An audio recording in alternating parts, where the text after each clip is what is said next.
Hi everyone. So I've got the happy task of talking in a little bit more detail about aged Tawnies, which is the fun part.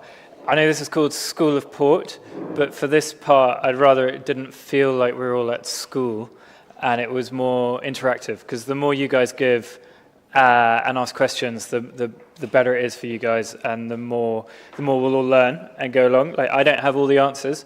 I'm not going to tell you exactly how each wine tastes. You guys are professional wine tasters and professional sommeliers, so you will know that tasting wine is very subjective and actually a very personal experience. And we all have our own ideas. We all taste a little bit differently. There is no right and there's no wrong. They are all good wines. At least we think they're all good wines. So there's no reason why you need to prefer one over the other. I'm going to explain to you how Tawny works, what Tawny is as a category. As we were talking about in Ugo's masterclass just now, port is an incredibly varied category of drinks, and that's maybe where we need your help, because we make the wine. You guys are our faces to the customers, so it's a partnership. It's a true partnership. Without you guys, it doesn't work. So we really need you guys. And it's like, we've been working with many of you, your companies and you yourselves for many, many years. And it's what makes this industry so wonderful to work in. We've got so many shared appreciations and loves, and being able to work with like-minded people and friends is one of the greatest pleasures. So firstly, thank you guys for everything you do for us. And yeah, if you do have any questions, do ask, do shout. If I'm going off tangent, tell me to shut up or bring me back. But yeah, the variety of port is what makes it such a wonderful category, and education, I think, is the key word, right? A lot of people, particularly in the more traditional port consuming countries, they'll think of port as the dark ruby style, and they don't even know that Tawny is here, let alone white, etc. So what we have to do is try and open their eyes to this experience. And Tawny is one of the most wonderful categories out there. I actually think my wife married me for access to Tawny port. She's a teacher. If she has a tough day at work, I often have a message saying there better be a bottle of Tawny in the fridge for when I get home. And that is, if you remember one thing from what I'm saying here, is serving. Serve your Tawny ports chilled, give or take 13 degrees, but just make sure it's chilled. Historically, port was primarily vintage, reserve ruby styles, those darker ruby styles of port, and the vintages. My grandparents even had a port that was called, it said PXD on the bottle, para os senhores diretores, for the directors. And it was a Tawny port because it's what they drank here in the Douro and in Porto. And the ruby styles, the vintages, were for the export market. But it was interesting that at home, we enjoyed drinking the Tawnies, but we didn't think anybody outside of port would actually appreciate that. Little did we know when we started then selling them commercially to the rest of the world. And actually today, Tawny port is the fastest growing sector of port. To put it in perspective, in the last 10 years, Tawny sales have grown 70% globally. They're now worth just over 100 million euros across the whole sector, not just us. And so it just shows that this is really the growth area of port. And I think that it is an area that appeals to a more varied palate, whereas vintages, the rubies, might be slightly more masculine in style. The profile of a Tawny wine is more open to a wider variety, and also the way you serve it also makes it perhaps more approachable. The key difference between a Tawny and a vintage or ruby style is how it's aged. So we always say that a vintage is made in the vineyard, a Tawny is made in the blending room and in the cellars. We pick the grapes at exactly the same time. We vinify them in exactly the same way. Here, we're sitting on top of the winery here. And then over the next few years, we look at each lot, we see how it's behaving. We generally have an idea that, this parcel of vineyard tends to make wines that are more appropriate to Tawny they have a greater affinity for wood, for example, or otherwise. But wine is a living thing, as you guys know, and so there's always a difference. Ugo and I were actually recently with our head winemaker, João Pedro Comalho, and he was saying, look, I had a parcel that the last 10 years solid, I've always set aside for aged Tawnies. This year, it was behaving slightly differently, and I'm putting it into the LBVs. So that's where your like sort of feeling as a winemaker has to be like on point. And we're tasting all of our lots every month. The thousands of lots we've got aging, we're tasting every month to see how each one's behaving. And is this more of an aged Tawny profile? Is this more sort of reserve Ruby 6 grapes? And it's how we then decide to put those wines is what then defines how they emerge and what you have in your glass in front of you. So in wood, you've got if you look at this middle one, you've got the larger, I'm not very good at this laser. You've got the larger barrels here in the middle, and that is, that's how all sort of reserve and Tawny ports start. You've got your vintage port, you're having a masterclass tomorrow, I won't go into it very much details, but the creme de la creme, the king of ports for us is vintage. The top couple of % of wine we make in a year we'll put straight into bottle to age, and then is released 18 months after harvest and ready for drink in a number of years. And I'll let Harry go into more details on that today. You guys have already got so much information. We then age our the rest of our wines, our reserve rubies, in these larger style barrels here in the middle, where there's much less contact between the wood and the wine. There's a smaller amount of surface area, if you were. So the wine is not interacting with the wood very much. It maintains its primary colors and primary fruit characteristics. So you've got your 6 grapes, for example, is that deep, plummy, rich, lovely color that goes really well with dark chocolates or cheese. And that's because it's been kept in these large barrels, even larger than these often 70,000 litres and more. For Tawnies, we age them in your smaller barrels, a pipe, as it's called in Portugal, a pipa. And they're about 550 litres. They're much smaller. There's a much greater contact between the liquid, the wine, and the wood. And over time, in these smaller vessels, you get micro-oxygenation of the wine. Bear in mind that we're not using new barrels. There is 0 new oak in port. We use new oak in our top red wines, but in port we don't want any oak interference. So the youngest barrel we'll use is 10 years old, and the oldest staves we're using are 90 plus years old.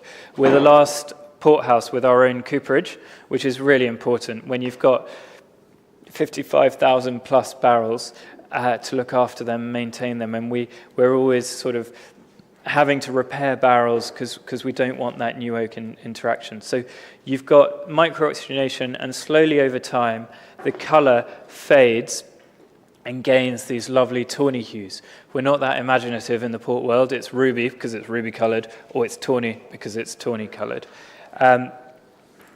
And that time in barrel, not only does the color fade and this micro-oxygenation, but it affects the flavor profile of the wine. So those deep, luscious, plummy notes that you get in the young reserve wines mature, and you get more dried fruits, figgy characteristics, even sort of like orange peel, orange blossom. And then as you go up the scale into your 20, 30, 40-year-olds, that becomes more like nutty, salted toffee. I'd definitely say not salted caramel, a little bit of mocha characteristics, and those lovely tertiary aromas that come out, almost sort of sometimes a mushroomy character towards the very old wines, always with this lovely sort of honeyed undertone. This graph here is a very useful graph that I can take no credit for at all. I think Nicole made it. But it gives you an idea of, when I talk about the variety of the categories, the 3 main strands. So pink port's very small, so ignore that in the middle. But you've got ruby at the top, which we'll just stick over. But as I said, they're the young, fruit-forward style of wines. So a ruby is sort of about 3 years old, and then you step up to reserve ruby, about 5 years old, spends a bit longer in oak, got a bit more structure to it, more of that sort of tobacco quality maybe to the wines. Late bottle vintage from a single year, and then you go up the scale to a vintage. Tawny, what we're interested in today, is the principles are the same. So a standard tawny here in the middle at the beginning is about 3 years in larger barrels. But the color profile is already going. You straight away between a ruby and a tawny, you notice that difference in flavor profile. And then as you go up the quality scale, you get your 10-year-old, 20-year-old, 30-year-old, etc. By law, these are the denominations are 10, 20, 30, 40. Today we've got 2 30s, 2 40s, and 2 collators. They're like a non-vintage champagne. It's an average of 10 years, for example, for the 10-year-old Tawny. It's not exactly 10-year-old, so by law it has to be in a style of a 10-year-old wine. So our 10-year-old or 20-year-old have about 5 or 6 component parts, 5 or 6 different wines that go in there in order to create that house style. So a bit like a non-vintage champagne. You buy your Bollinger because you love that like brioche biscuity quality, or you buy your Paul Roger because you like the more mineral note to it. It's the same for Tawny ports. The house style is what's involved there. So each of our individual lots are aging in their years. So this year's 5 or 6 wines that go into Graham's 20-year-old, and Graham's note is normally about 22, 23 years old, not 20, so we're even older than the law. They all age along in their years, but this time next year, we can't use those wines again. They're all a year older. They've all spent 1 year more in barrel. They've all changed their flavor profile. So we're constantly having to taste to work out which ones will go into this year's one, next year's one. Occasionally, when we're tasting those years, we notice that one wine is just too good to lose in a blend. And that is when we declare a single harvest Tawny, if you're in Graham's, or a colheita, if you're Dow's or many of the other houses. Colheita means harvest in Portuguese, so it's a wine from a single year. And that is the difference between the blends, 10, 20, 30, 40, and a single harvest, is the single harvest is from 1 year, and the blends are from numerous different years. The single harvest is a snapshot in time. It's just that 1 year, whereas with a blended Tawny, and when we taste them, you can play with the acidity, the sweetness, and the alcohol to get that perfect balance. With the single harvest, obviously, we've just got that 1 year to play with. And what we do, our principle at Symington, is we release a single harvest Tawny when we taste them. We think that this wine is at its peak now, not because it coincides with any anniversary or something like that, just because now this wine is good. And so we bottle only the casks that we feel are at that level. So for example, with the 74 grams, we bottle 4 casks. Casks 5, 6, 7 aren't quite at that level, but these 4 are singing right now. And then when they're gone, they're gone. There's no more. So it's a limited edition.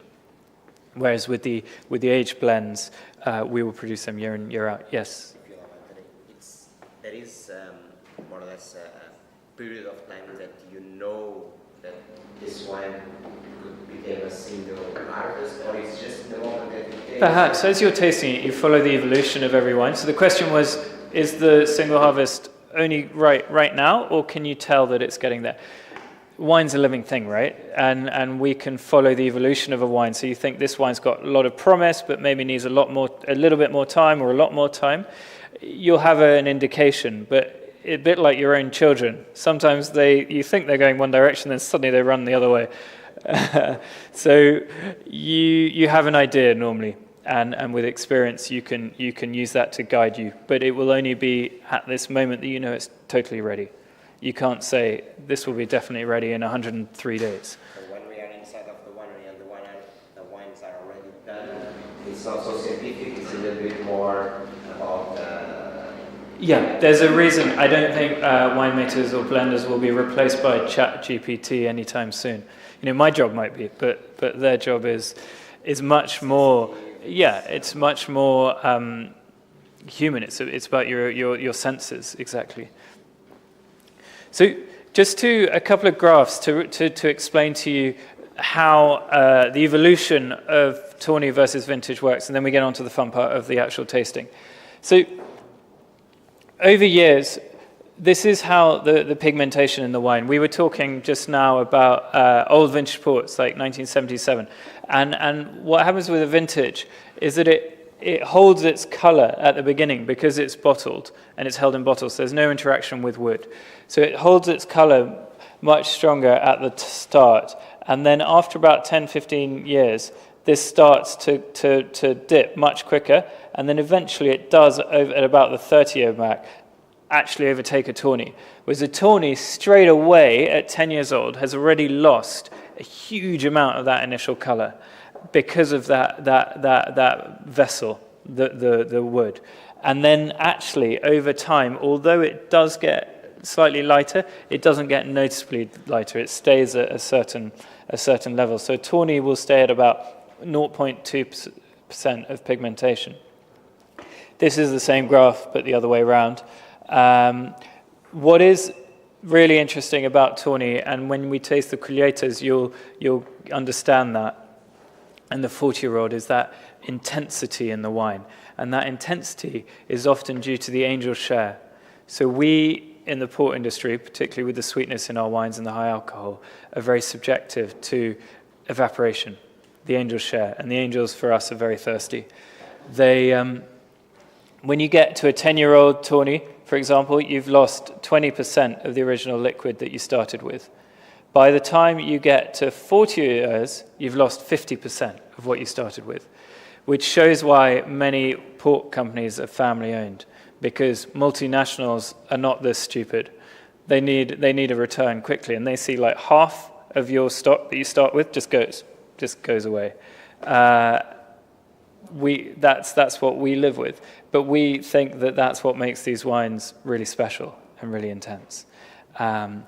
Is this. This is a really important factor. Obviously in a vintage, it's in an inert vessel, it's in a bottle, a glass bottle, so you don't get any evaporation at all. What you put into the bottle is what you get out at the end, unless you have a dodgy cork.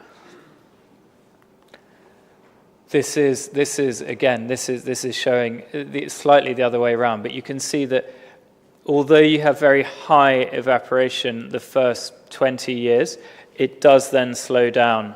So it's not exponential, the evaporation that you get. So you lose a lot more in the early years, and then it does generally slow down as that wine gets more concentrated.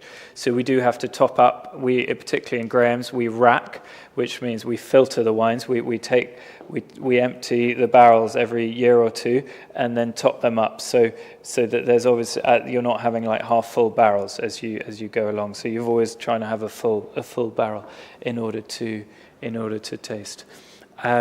I might need some guidance here, because I don't have the order of the wines that we're doing there. It's almost like that was planned.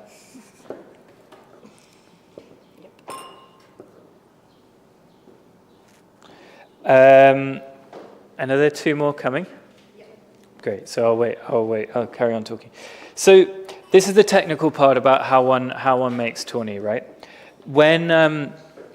What's important for you guys, and I think that Tawny port is probably the easiest port to serve in a restaurant and to get customers engaged with port. Often if someone's a bit hesitant about port, it's Tawny that's your gateway to engage with them.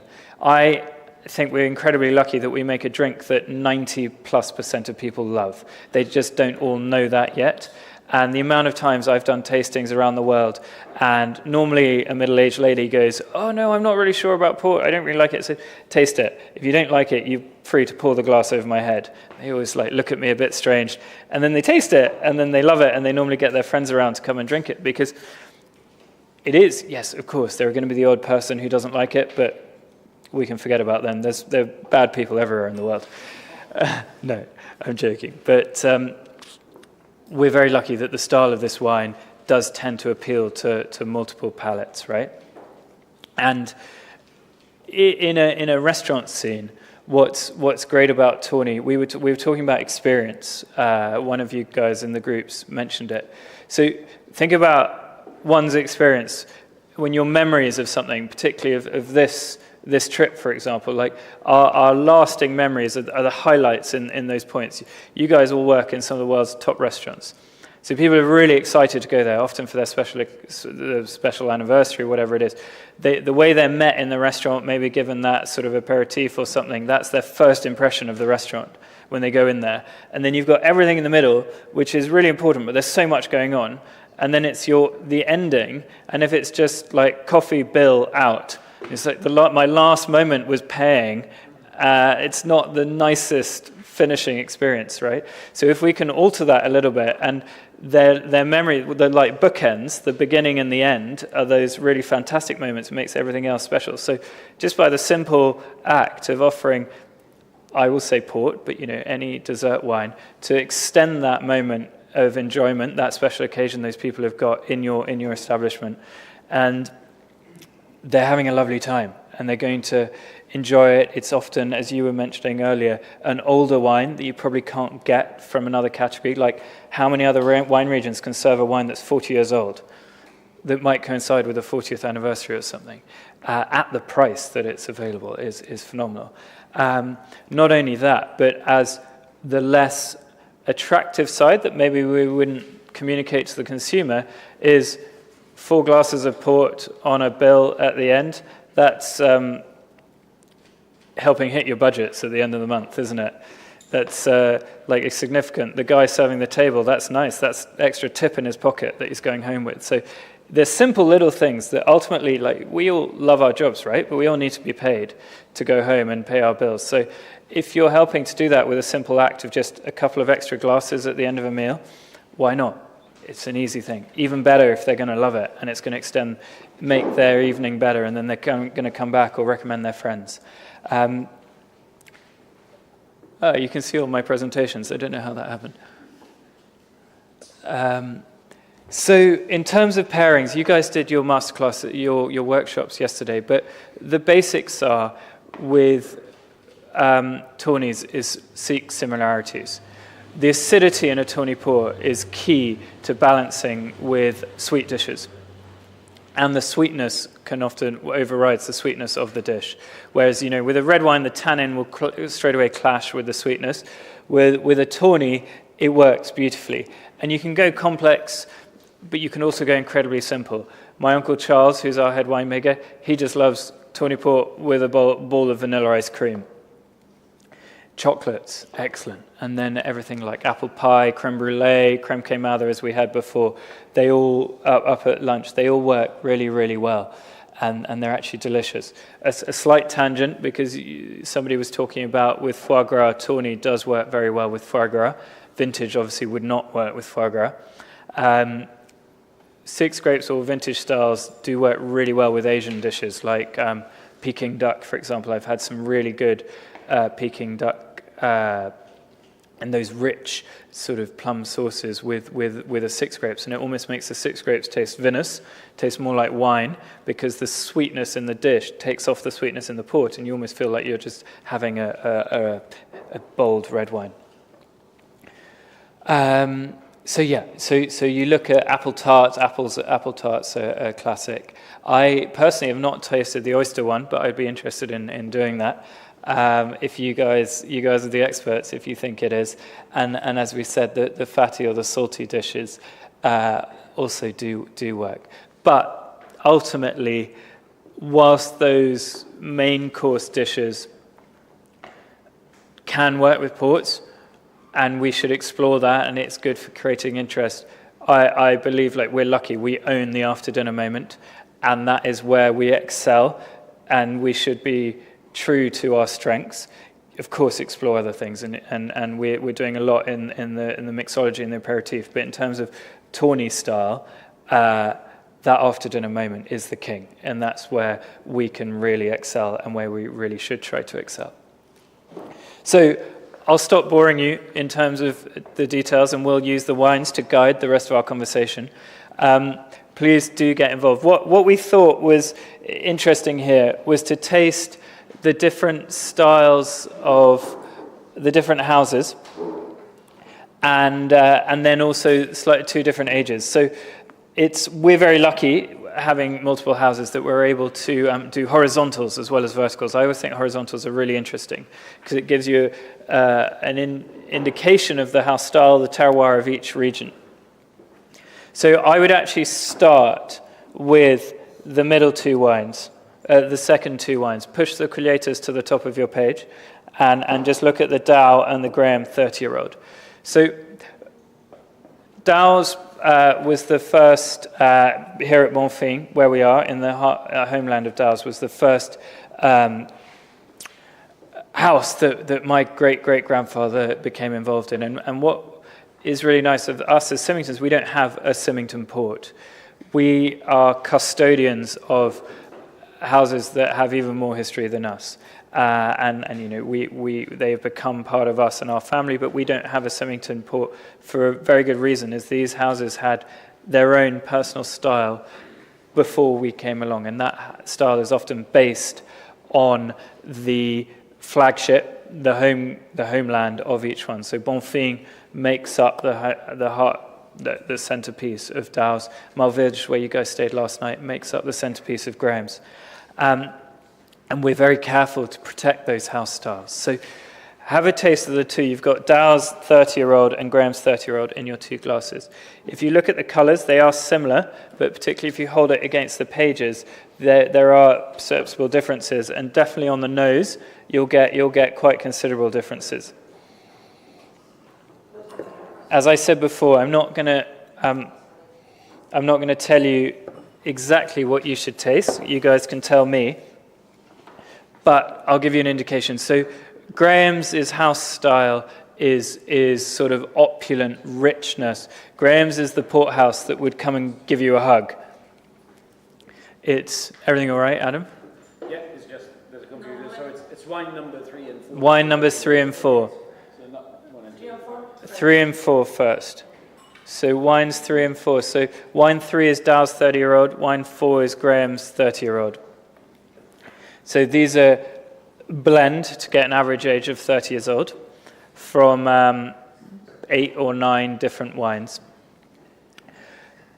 Graham's, I was saying, is a sort of more opulent, rich, forward style, whereas Dow's is perhaps a bit more reserved, more structured. What does that mean in terms of winemaking? Simply is that Dow's we ferment for slightly longer, so it's a bit drier. Not all of that. We've allowed more of the sugar in the fruit to convert into alcohol at the beginning. So Dow's is a slightly drier style, slightly more fruit forward, and you should be able to taste that on the palate.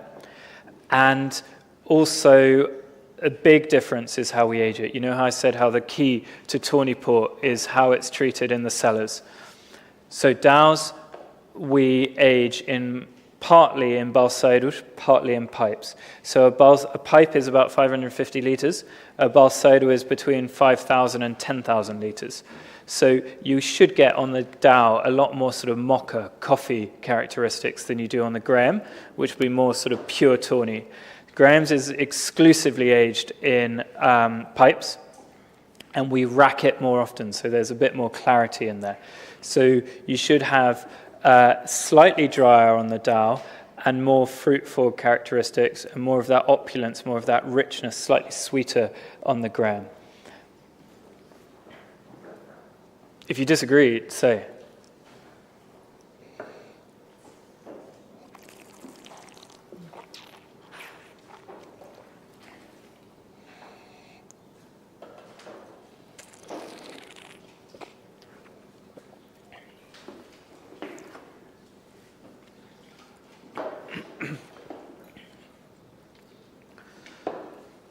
Nicole, podem servir os 40. So what do you guys think in terms of these styles? For me, grapes appears slightly more dry. I don't know what you were thinking. That can come. It's a palate tricking you. So technically it's sweeter, but that comes from the aging because of the larger barrels.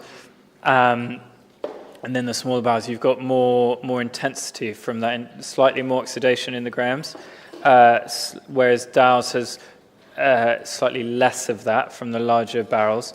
And then it's also got slightly more of that fruitful characteristic, so it does kind of trick you a little bit, whereas Graham's, has perhaps more of that... It's more zesty, more tangy. Yeah, more orange peel. I understand what you say, but for me it's more that it's a bit more aggressive and a bit more tangy and zesty, the grains than the Dow's. Although the Dow's is more, so the tannins come more like at the aftertaste. So Yeah, that's where you've got that. The signature of Dow's is that long finish, and yeah, like you said, the tangy marmalade-y character on the Graham. As the 40-year-old is coming, you'll then see it a bit more. So the other note that I was going to say, I don't know if you guys have seen these yet, but in the on-trade, in the restaurant trade, the way to serve Tawny ports is in these bottles. 4.5 litres. It's the 4.5 litres. It's like a Port Jeroboam. This has revolutionized the restaurant trade for us. Obviously, port is a hand sell often. A great way to do it is to write it on the menu, to pair it with a specific dessert, or have the bottle on show like this. Because a smaller bottle can get lost at the back if people aren't thinking about it, or if your colleagues in the room, they're very busy, they forget to suggest it. But these bottles are amazing. They stand out, they look cool when they come along on the trolley, or if you pour it by hand, then you don't need to go to the gym, so you're saving on the gym membership. And it's great. Like, you serve it to one table, and straight away 2 or 3 tables around will say, "What's that? Can I have a glass?" And it's a perfect way to present port, and it's how I would recommend serving it in the restaurant trade. It's very easy. It comes with its own pourer. And what's a key to serving, to carry on about serving whilst our drinks are being poured, is the temperature, number one. Try and serve Tawny port slightly chilled. If you can, at 13 degrees, but chilled is the key. In the correct glassware. So these are tasting glasses. These are good. Or small white wine glasses. These are wines that have, in this case, 30 or 40 years of age. If you serve it in too small a vessel, as you guys all know, like the majority of our sense of taste comes from our nose. So in too small a cup, you're losing 70% of your enjoyment in a wine, basically turning it into a shot glass, which is a shame for a wine with so much history, so much age. Like this wine, 40 years old, this is before Portugal had just come out of a revolution. It just changed from being communist. There was no internet. There was no cheap air flights. Like, the world was a very, very different place back then. It's easy to forget that kind of thing. going back to the taste. Yes. The other thing that might trick us into sort of like the Graham being slightly drier, because I think that the temperature is slightly different. So for me, in my glass, at least the Grahams is colder. Thank you. So the Grahams is a bit cooler, so that will trick us, like it's a bit sort of like, I don't know, a little less sweet. But what is true to both Grahams and Dows is the pretty high acidity. So I think it's important to mention that the concentration of the wines actually not just concentrate the sugar, but it concentrates everything else, acid included. So as we go up on the sort of like the age, it will remain fresh and fresh and fresh all through. Yeah. It's gorgeous. So as I mentioned, and the reason I'm leaving the 2 youngest wines till the end, and ruining Nicole's plans, sorry, is the Colliators. Having tasted the blends, you'll understand. But with the aged Tawny blends, the key, as I mentioned before, the 3 key things to get right: acidity, sweetness, and alcohol. Get any one of those out of balance, and you have a jammy wine, or you have a too fiery wine with too much spirit, or you don't have. And the acidity, you need to keep that freshness across the palate. Like, these are high sugar wines. The residual sugar is about 110 grams, give or take, depending on the house. But you don't necessarily always get that, because you've got the acidity cutting through all of that, and that is what helps it pair with some of those savoury dishes that we talked about before, and helps keep it fresh, which is key. And maybe when you've now got the Dow 40 to compare with the Dow's 30, which you should see that sort of step up as that fruit becomes even more mature.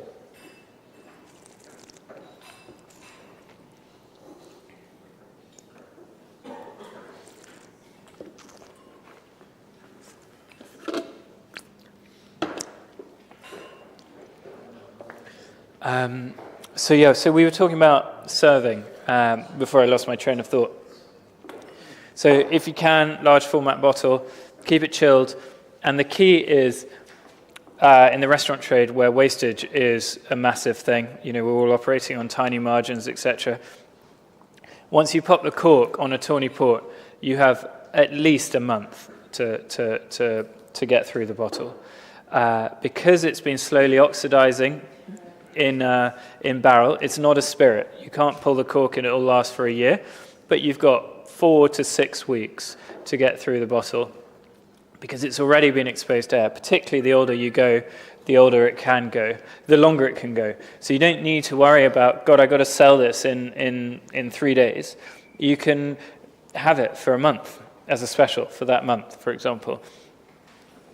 And if it's shown rightly, it won't last a month.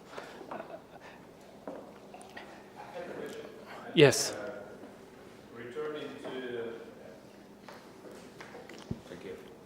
Returning to the angel share Yes. for Tawny ports, is there any change that is connected to the climate change?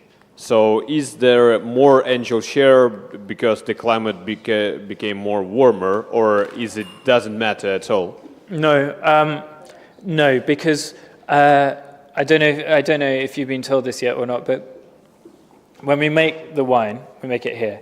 We then age the wine over the winter. So from the end of the harvest, October through to spring, Easter time, we age the wine up here. And then in the following spring, we take all the wine from the Douro to Villanova de Gaia, just opposite the city of Porto, where to age the wines because it gets too hot here in the summer. And they're not ideal conditions for aging wines. And so it's always been like that. And because the climate is more temperate in Gaia. And tomorrow when you go to Graham's, you'll notice, you're going to Graham's, Nicole, tomorrow? Yes. You'll notice that the floor of the lodge is earth. And one of the reasons for that, the main reason, is if it starts getting hot in the summer, you water it to bring down the temperature. So up here, when you're looking at 35, 40 degrees at the end of July and August, in Porto you're looking at 25 to 27, so much more temperate. The difference in the last 20 years, perhaps, is that if needed, if in extreme heat, we can now cool the lodges with air conditioning and other methods, which we couldn't in the past. But in terms of climate change and the aging of a tawny, it's different. We age them. We have always tried to age them in relatively cool conditions. There is something that you can get on a tawny port that is aged up here called Douro Bake, and you can often taste that in it. It's if a wine has been aged up here in barrel and it has experienced some particularly hot years, you get a sort of a heat on the wine. You get the alcohol comes up a bit. You can taste a bit like like a fruit pie type thing, a fruit tart that's just come out of the oven, that kind of heat on it, and that's a sign of Douro Bake. Sometimes that can be attractive, a more sort of rancio quality in the wine. So now, hopefully, with the 40 years old, you can see the evolution of this wine from the 30 to the 40. And bear in mind that you had the Dow 10 at lunch. And for those of you that were paying attention, will have noticed the color difference on that. And even from the first two, the Colliators, how much more sort of pink it is in comparison to the 40-year-old, which has much more of these brown, sort of golden, almost like maple syrup kind of quality in terms of the color, not in terms of the flavor.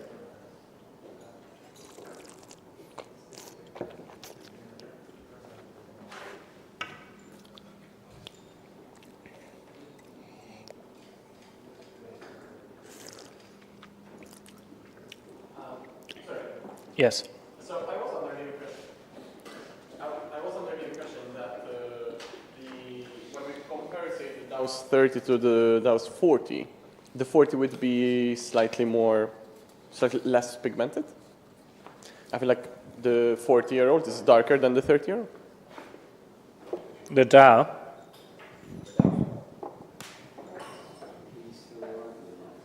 Very slightly. I mean, it's quite hard to tell in this room where it's like brighter outside than it is inside. But if you were in a well-lit room or a lab with the white light behind you, it wouldn't be necessarily the case.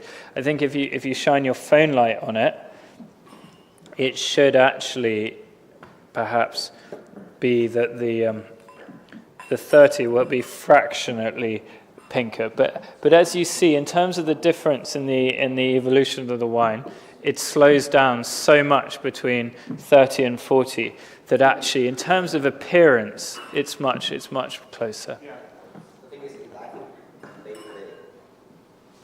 they lose the color to a certain point, And then they gain an extra color. yeah, you're correct in that. You know, it's like a, I don't know if you understand me well. Yeah, They lose the color and then they get like a greenish, green Coppery side, tinge, yeah. that makes it look like more deeper color. Yeah. But it's a new element.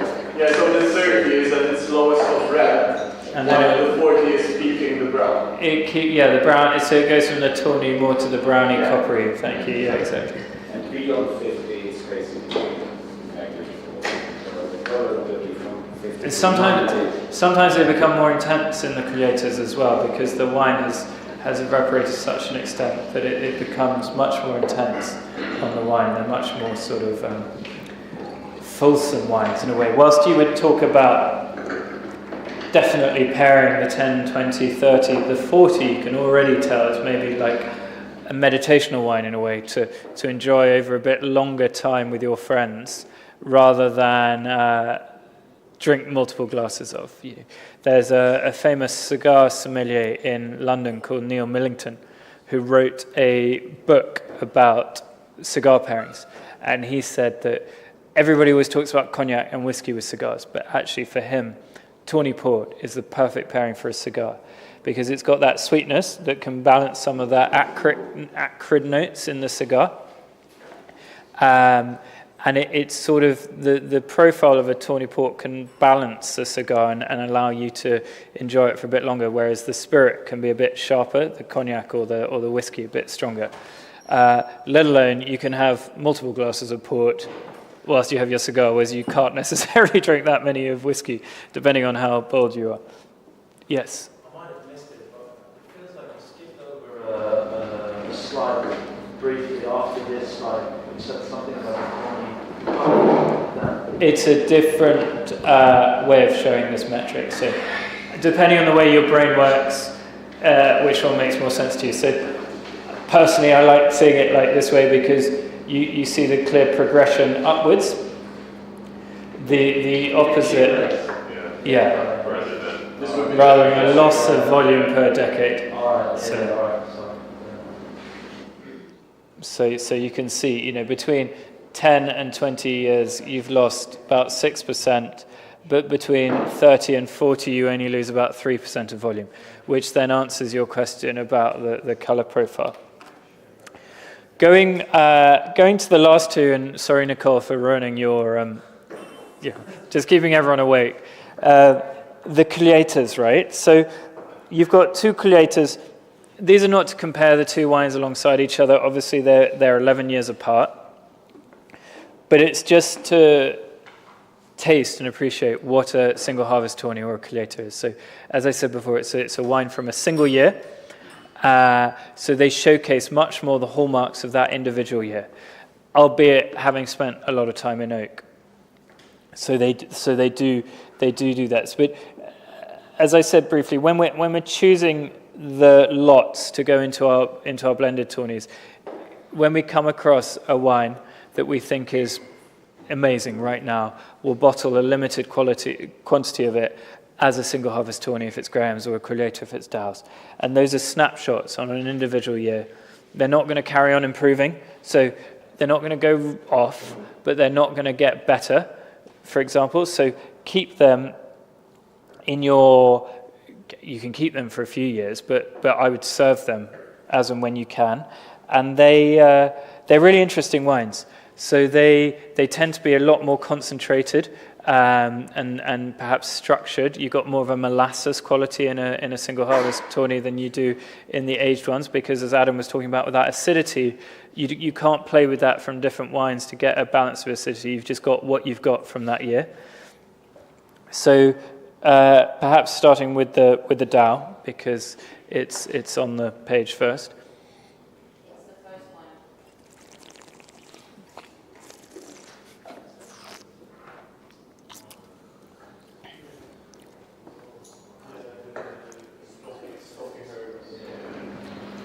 Yeah, much more strawberry notes, exactly. You've got much more of that fruit quality in there. It is a younger wine, to note, from the 30 and the 40-year-olds.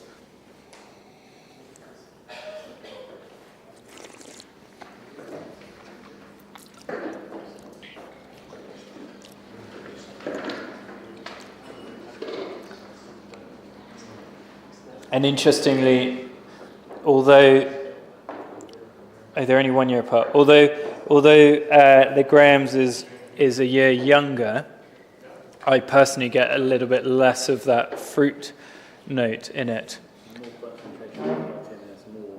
Yeah. Yeah, and that's a really good indication of the different aging techniques for the two wines.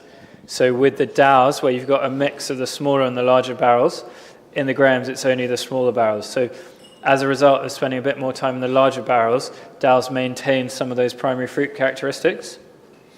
Your strawberries, for example, your slight sort of like violet notes, whereas your Graham in the smaller vessels goes much quicker towards those sort of nutty caramel, dried candied orange kind of characteristics.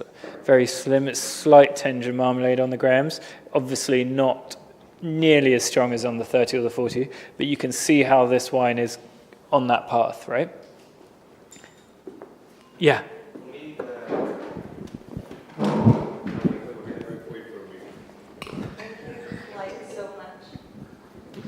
Hello. So for me, the Grahams has something in the background that's a little bit like peppery in the style. You have this like little extra tone of something. Has that to do with the wood that it has been used on, or is it from the terroir? Like not peppery, but like a little bit of spiciness maybe in the background. The spice is probably more from the wood, because the Graham's signature from Malvados, at least, is that opulence, that richness, but then with a minty note.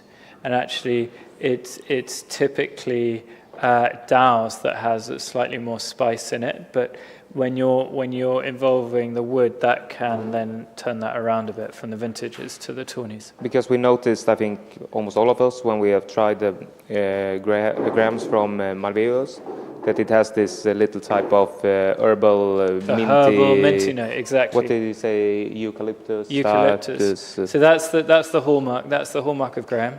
That's when you talk about terroir, and where a single quinta is so special is it'd be called a monopole if it was from France, or Ludi.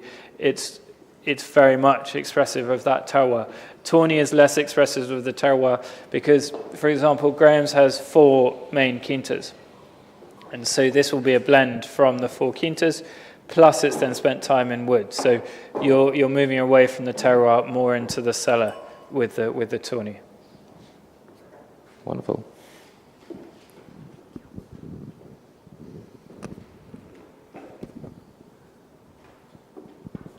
Now that we are getting closer to the end, just to add something, in case you want to review your notes, again, I'm the guy that has to tell you this, that please visit School of Port, and the School of Port video library actually has a very, very good half-an-hour conversation on the aging Tawny subject, actually between the 2 generations, between yourself and your father.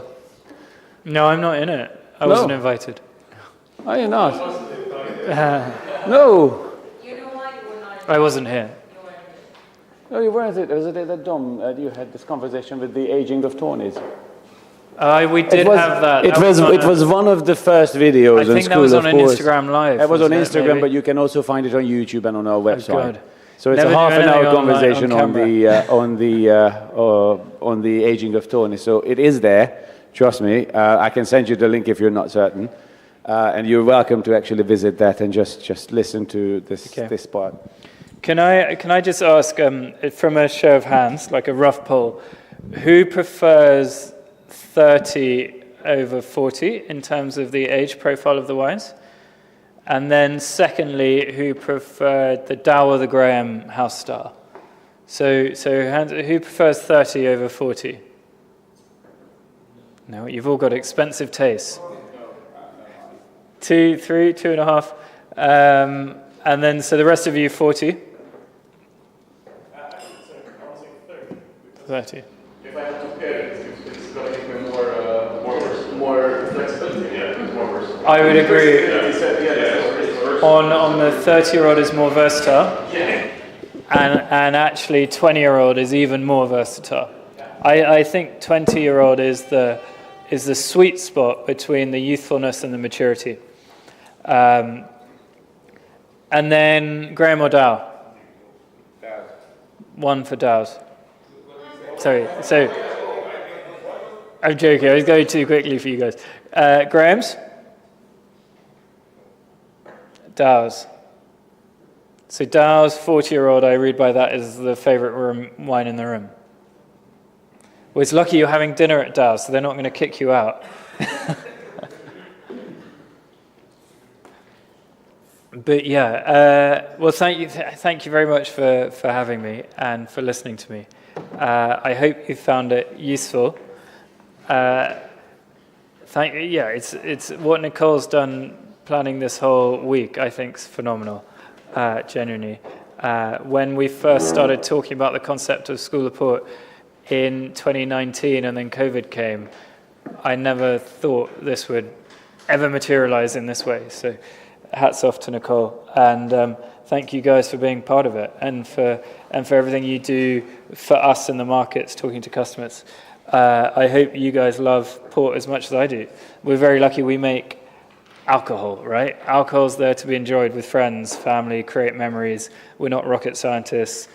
It's about creating memories. Sometimes I think for us in the wine industry, we can get very technical, which is great. As you say on your shirt, Port Geek, we're all semi-geeks working in this, but the joy is having a glass in your hand that is enjoyable and helping you to create memories with friends. And I think that is very special. And it's been really great to spend today with you guys, and again tomorrow night as well. So any other questions, just shout, but I'll probably turn off the mic. You can ask all the bad questions.